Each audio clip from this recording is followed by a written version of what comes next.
बेटा worksheet number 5 class 8 और आपको करना है आज addition and subtraction of rational number. तो ये कैसे किया जाएगा? बाय ड्राइंग डायग्राम्स की मदद से हम आज ये देखेंगे कि किस प्रकार से जो अलग अलग डिनोमिनेटर वाली संख्याएं हैं उन्हें कैसे जोड़ा और घटाया जाता है। How to add and subtract the rational numbers with different denominators by drawing diagram वाला मेथड आज हम करने वाले हैं। तो एक सिचुएशन है हमारे पास, एक बच्चा है उसका नाम है पिंटू। उसने क्या किया, 2/3 पार्ट्स अपनी चॉकलेट में से 2/3 पार्ट्स अपने फादर को दे दिए हैं और 1/5 पार्ट जो है वो पिंकी को दे दिए। तो आप यहाँ पे ऑब्जर्व कर रहे होंगे कि 2/3 पार्ट्स, इसका डिनोमिनेटर 3 है और जो हमारा दूसरा है नंबर 1/5 वो डिनोमिनेटर उसका 5 है। तो सिंपली हम जो है, अभी हमने पीछे वाली वर्कशीट में भी किया था कि अगर डिनोमिनेटर सेम है तो सिंपली वी कैन ऐड और सब्ट्रैक्ट, लेकिन यहाँ पर सिचुएशन अलग है। कैसे अलग है हम देख लेते हैं। यहाँ पर हमारे 3 पार्ट्स जो है वो फादर को दिए गए, हमने ये वाले ले लिए, तो बचा कितना, 1 पार्ट। यहाँ पर जो है वो अगेन उसने अपनी चॉकलेट का डिवीजन दूसरे ढंग से किया। उसने अपनी चॉकलेट के कितने डिवीजन कर दिए, 5 डिवीजन। उनमें से जो है वो हमने यहाँ पर जो है वो इस सिचुएशन को थोड़ा सा चेंज कर दिया है मैंने। यहाँ पर जो 1/5 है उसे मैंने क्या कर लिया, यहाँ पर जो है यहाँ 5 पार्ट्स कर दिए थे, 1 2 3 4 5 पार्ट्स। तो 5 पार्ट्स जब चॉकलेट के थे, हाँ, तो 1 पार्ट। अब हमने यहाँ क्या किया है, जो 3 पार्ट थे उसमें से 2 पार्ट्स को ऑरेंज कलर से शो कर दिया है और जो यहाँ पर हमारे पास 5 पार्ट्स थे उसमें से हमने 1 पार्ट को ग्रीन कलर से शो कर दिया है। Now how can we add या सब्ट्रैक्ट सच नंबर्स। अब हमें बताना है कि उसने कुल टोटल कितनी चॉकलेट बांट दी है, कितना हिस्सा वो बांट चुका है। तो उसके लिए हम सिंपली तो ऐसे कर ही नहीं सकते, क्यों? क्योंकि यहाँ पर 3 डिविजन्स हैं, यहाँ पर हमारे 1 2 3 4 5 डिविजन्स हैं, तो उनको कंपैरिजन नहीं कर सकते। कंपैरिजन करेंगे तो हम कैसे पता लगाएंगे? तो हमारे पास अब क्या तरीका है, देखो हमने यहाँ नीचे क्या किया कि उसने असल में इस सिचुएशन से ओवरकम करने के लिए इस सिचुएशन को कैसे हैंडल किया, उसने कुल कितने पार्ट्स कर लिए, अपनी चॉकलेट, ये जो मेन उसके पास चॉकलेट थी उसने उसको असल में बांटा। उसने छोटे छोटे छोटे करके खाने बना करके, अब बजाय वो 3 और 5 करने के उसने कितने टुकड़े कर लिए, सीधे 15 कर लिए। यानी हमें क्या करना है, 3 और 5 का हम यहाँ पे एक हमें हिंट मिल रहा है, we have to take LCM of both the numbers. तो एलसीएम किया तो हमारा आ गया 15। It means we have to divide it in 15 equal parts. अब 15 पार्ट्स में से यहाँ पर 3 पार्ट्स थे ना, यहाँ पर जब उसने 3 पार्ट्स किए थे तो उसमें से अपने पापा को कितने दे दिए थे, 2 पार्ट्स दे दिए थे। अब अगर वो 15 कर देगी यानी पूरा 5 से मल्टीप्लाई, तो उसे कितने देने पड़ जाएंगे अपने पापा को, 10 पार्ट्स। देखो मैं इस तरह से कर रही हूँ, पहले कितने थे 2/3, लेकिन अब कितने हो गए हैं, वो 15 हो गए। 3 जो है वो उसने अपनी चॉकलेट को दूसरे ढंग से बांटा 15 टुकड़े करके। तो यहाँ पर जब वो 15 टुकड़े हो जाएंगे तो उसे कितने देने पड़ेंगे, 10। इन्हें कहते हैं इक्विवेलेंट फ्रैक्शंस। हमने यहाँ पर इक्विवेलेंट फ्रैक्शंस वाला तरीका आजमाया है। इसी प्रकार से बेटा यहाँ पर 1/3 देते, लेकिन 1/3 तो 1/5 कब देने थे, जब चॉकलेट के 5 डिविजन्स थे, लेकिन यहाँ पर कितने डिविजन्स हो चुके हैं चॉकलेट के? 15। तो 15 डिविजन्स होंगे तब उसे कितना देना पड़ेगा? It means 3। तो देखो इस प्रकार से उसने जो है सिचुएशन को इस तरह से हैंडल किया। टोटल उसने 15 पार्ट्स में डिवाइड करके उसमें से 10 जो है वो अपने फादर को दे दिए और 3 जो है वो अपनी सिस्टर को दे दिए। तो बचेगा कितना?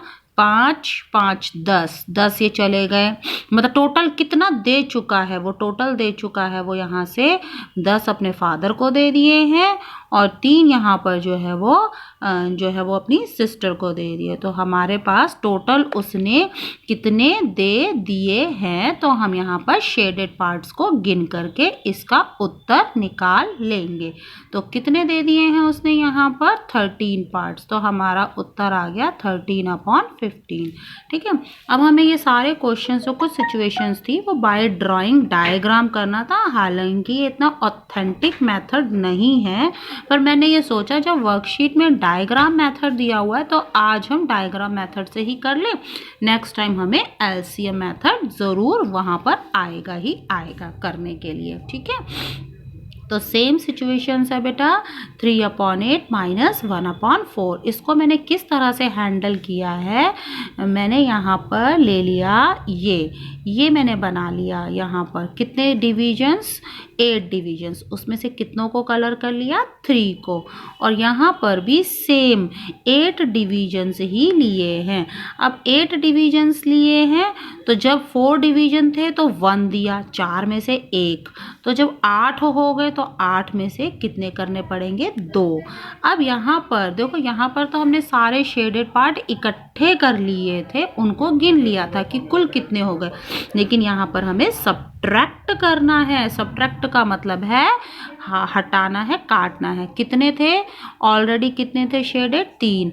उसमें से कितने शेडेड माइनस कर देने हैं? 2 वाले शेडेड माइनस कर देने हैं। तो कितने रह जाएंगे? सिर्फ एक ही हिस्सा बच जाएगा, यानी हमारा उत्तर आएगा 1/8। ठीक है, थोड़ा सा बड़ा हो रहा है। 4/7 + 3/5। यहाँ पर 7 और 5 का एलसीएम हो गया 35। So that I have divided this piece into 35 parts. मैंने 35 पार्ट्स में यहाँ पर कर लिया है। तो 35 पार्ट, जब 7 पार्ट थे उसमें से लिए 4 पार्ट। तो अब तुम सोचो कि 7 में से 4 लिए हैं, तो जब 35 हो जाएंगे तो हमें कितने लेने पड़ेंगे? 20 पार्ट्स। तो ये 7 7 14 6। इस प्रकार से हमने क्या बना लिए हैं? शेडेड पार्ट ड्रॉ कर लिया। 4/7 को ड्रॉ कर लिया। इसी प्रकार से बेटा 3/5 है, तो 5 पार्ट थे उसमें से 3 ले लिए, लेकिन अब हमने कितने कर दिए? 5 के कितना बना दिया हमने? 5 को मल्टीप्लाई करके 35 करा दिया। तो इसके भी यहाँ पे भी ऊपर भी 7 से मल्टीप्लाई हो जाएगा और हमारे जो शेडेड पार्ट है वो हो जाएंगे हमारे 21। तो it means we have to add 20/35 and 21/35। तो टोटल कितने शेडेड पार्ट्स हो गए? टोटल तो हमारे 41 हो गए। अच्छा, मैंने अब रंगने शुरू कर दिए तो मुझे तो कमी पड़ गई। 21 ये हो गए, नीचे के 14 ये हो गए, अभी भी 6 और बचते थे तो मुझे एक बार और ड्रॉ करना पड़ा। तो इस प्रकार से मैंने यहाँ पर टोटल कर दिया है। टोटल कितने शेडेड पार्ट आए? 41/35। बेटा इसी सेम सिचुएशन को हमारे पास क्या थी? 4/7 + 3/5। अगर हमें डायग्राम ना करके अगर हमें करना पड़े तो हम कैसे से कर सकते हैं? देखो मैं एक बहुत सरल तरीका बता रही हूँ।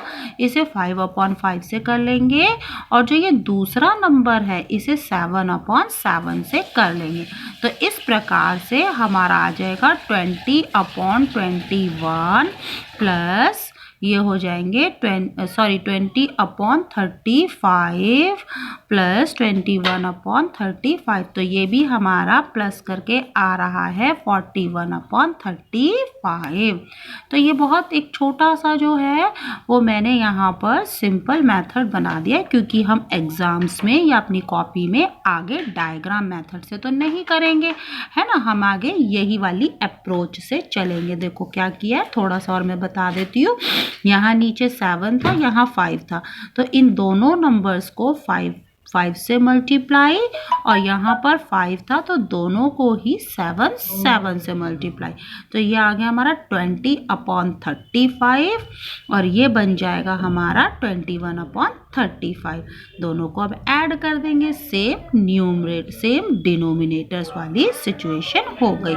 ठीक है, नेक्स्ट क्वेश्चन था हमारा 2/9 प्लस 1/3। इस सिचुएशन को मैंने डायग्राम के थ्रू कैसे किया है, यहाँ पर 9 पार्ट्स, उसमें से शेड कर दिए 2 पार्ट्स। ठीक है, यहाँ पर 9 पार्ट्स, अगेन मैंने 9 पार्ट्स ही लेने, क्योंकि हमें लेने ही 9 थे। तो 3 में से 1, तो 9 में से कितने हो जाएंगे, 9 में से 3 हो जाएंगे। तो टोटल शेडेड पार्ट आप यहाँ पर देखोगे 3 ग्रीन कलर के, 2 ऑरेंज कलर के, टोटल कितने हो गए 5/9। अब मैं इसी वाली सिचुएशन को जो है वो किससे कर देती हूँ, एक बार मैं फटाफट 2/9 प्लस 1/3 मल्टीप्लाई 3/3 से जब मैं कर देती हूँ तो यह आता है 2/9 प्लस 3/9। तो भी हमारा उत्तर 5/9 आएगा। तो ठीक है, मैंने शॉर्ट में जो है वो अभी दूसरा मेथड भी बता दिया है। नेक्स्ट सिचुएशन हमारे पास यहाँ पे क्या है, 1/4 पेज था, फिर उसके बाद 1/2 पेज था, वो दूसरे को दिया।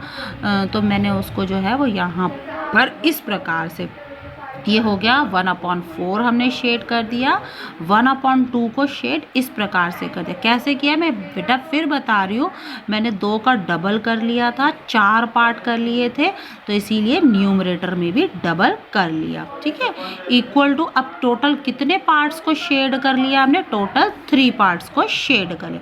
अब 3 पार्ट्स को शेड कर लिया तो उसने इतना हिस्सा एक को दे दिया, इतना हिस्सा एक को। अब उसने बताना है उसके पास कितना हिस्सा बचा रह गया।